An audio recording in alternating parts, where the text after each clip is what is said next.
بلاول بھٹو نے ملک بھر میں پی ٹی آئی سے مقابلے کا اعلان کر دیا ہے۔ پنج عوام کو مایوس نہ کرنے کا عزم دہراتے ہوئے شکوہ کیا کہ ملک میں ہر ایک کے لیے یکساں لیول پلینگ فیلڈ نہیں ہے۔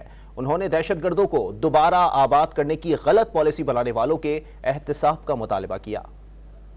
تو ہو سکتا ہے لیکن ہمیشہ کے لیے آپ الیکشن سے نہیں بھاگ سکتے ہو، الیکشن نے ہونا ہے۔ اور میں جانتا ہوں کہ بائی الیکشنز کی طرح اس بار بھی ملتان کے عوام ہمیں مایوس نہیں کریں گے۔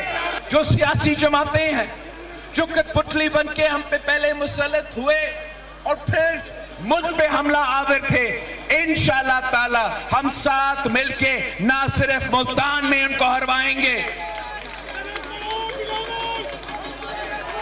مگر جگہ جگہ ان کا مقابلہ کریں گے، سارے صوبے میں ان کا مقابلہ کریں گے اور جیت آپ کی ہوگی، جیت دین کی ہوگی، جیت پاکستان پیپلز پارٹی کی ہوگی۔